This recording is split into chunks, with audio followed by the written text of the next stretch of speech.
যেদিন সিনেমার ইকুইপমেন্টস বাজারে পেন পেপারের মতো সস্তা হয়ে যাবে, সেদিন আমি রোজ একটা করে সিনেমা তৈরি করব। জানেন কি কথাটা কে বলেছিল? ভারতীয় চলচ্চিত্রে যে মূল 3 স্তম্ভ, সেই স্তম্ভের অন্যতম প্রবাদ প্রতিম চলচ্চিত্র নির্মাতা মৃণাল সেন। আজকের এক্সট্রিম স্পটলাইট সেই কিংবদন্তি পরিচালকের ওপর। ফেলে আসা বছর 2023 ছিল ওনার জন্ম শতবর্ষ। অবিভক্ত বাংলার ফরিদপুরে জন্ম নেন তিনি 1923-এর 14ই মে। আজ শোনাব ওনার জীবনের কিছু জানা অজানা কথা। তার সিনেমা জগতে পদার্পণ কিন্তু একজন সাউন্ড রেকর্ডিস্ট হিসাবে। আমরা জানি 1955-তে সত্যজিৎ রায়ের প্রথম ছবি পথের পাঁচালী মুক্তি পায়, কিন্তু আমরা অনেকেই জানি না ঠিক সেই বছরই অর্থাৎ 1955 সালে মৃণাল সেন তৈরি করেন তার প্রথম ছবি রাতভোর, এবং সেই ছবিতে মুখ্য ভূমিকায় অভিনয় করেন মহানায়ক উত্তম কুমার। তবে এটা মনে রাখতে হবে যে 1955 সালে উত্তম কুমার হয়ে ওঠেননি। উত্তম কুমার ছাড়াও ছিলেন সাবিত্রী চট্টোপাধ্যায়। কিন্তু এই ছবি শুরুতেই মুখ থুবড়ে পড়ে। বাংলার দর্শককুল একদমই গ্রহণ না করায় প্রারম্ভেই ধাক্কা খান নবাগত পরিচালক। 4 বছর পর 1959-এ তৈরি করেন তার দ্বিতীয় ছবি নীল আকাশের নিচে, যেটি মহাদেবী বর্মার ছোট গল্প চিনি ফেরিওলা অবলম্বনে তৈরি। এক চীনা হকার ওয়াং লুইনের জীবনের ঘটনা এটি। নাম ভূমিকায় অভিনয় করেন অভিনেতা কালী ব্যানার্জি।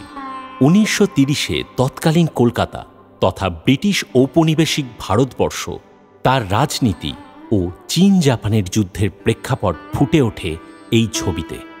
ধনী দরিদ্র ভেদাভেদীয় রাজনীতি, ছিন্নমূল মানুষগুলোর করুণ পরিণতি ও তৎকালীন সময়কে এক সুনিপুণ কায়দায় তিনি চলচ্চিত্রে ফুটিয়ে তোলেন, যার জন্য দ্বিতীয় ছবিতেও ধাক্কা খেতে হয় পরিচালক সেনকে। সেই সময় ভারতীয় সেন্সর বোর্ড নীল আকাশের নিচে ছবিটিকে নিষিদ্ধ বা ব্যান্ড করেন। এটি স্বাধীন ভারতীয় চলচ্চিত্রের ইতিহাসে প্রথম নিষিদ্ধ ছবি। কিন্তু যিনি জন্মেছেন একটি মহাদেশের চলচ্চিত্রের ভাষাকে বদলে দেওয়ার জন্য, তাকে কি দমিয়ে রাখা যায়? বাঙালি থেমে থাকতে শেখেনি। ওই যে কথায় আছে না, বাঙালি আজ যা ভাবে অন্যরা ভাবে আগামীকাল। এই সব সৃষ্টিশীল মানুষগুলির সৃষ্টিশীলতা কথাটি বারবার প্রমাণ করে দেখিয়ে দিয়েছে। আমরা পারি বস। প্রথম সফলতা আসে 1960-এ, অর্থাৎ ঠিক তার পরের বছরই। 22শে শ্রাবণ মুক্তি পায়, যা পরিচালককে এনে দেয় প্রথম আন্তর্জাতিক সম্মান। এরপর পুনশ্চ, আকাশকুসুম, অবশেষে একের পর এক কাজ। 1969-এ উৎপল দত্ত অভিনীত ছবি ভুবন সোম পরিচালক মৃণাল সেনকে এনে দেন একাধিক জাতীয় ও আন্তর্জাতিক পুরস্কার। তারপর আর পিছু ফিরে তাকাতে হয়নি আমাদের সেন মশাইকে। ভারতীয় চলচ্চিত্রে প্যারালাল মুভমেন্ট এনে চলচ্চিত্রের ভাষাকেই বদলে ফেলেন তিনি। যে মানুষটাকে নিয়ে বাঙালি হিসাবে আমাদের গর্ব করা উচিত, অর্ধেক বাঙালি তার নাম জানলেও চেহারার সঙ্গে হয়তো পরিচিত নন। কমিউনিস্ট পার্টির কট্টর সমর্থক ছিলেন প্রথম থেকেই। প্রকৃত বামপন্থী মতধারার প্রতিটা দিক তিনি ফুটিয়ে তুলতেন তাঁর ছবিগুলিতে। তবে কখনো পার্টির সদস্য পদ গ্রহণ করেননি মৃণালবাবু। হেন কোনো খ্যাতনামা আন্তর্জাতিক স্তরের চলচ্চিত্র উৎসব ছিল না যেখান থেকে তিনি পুরস্কার আনেননি। বার্লিন, কান, মস্কো, ভেনিস, কোনটা ছেড়ে কোনটা বলি।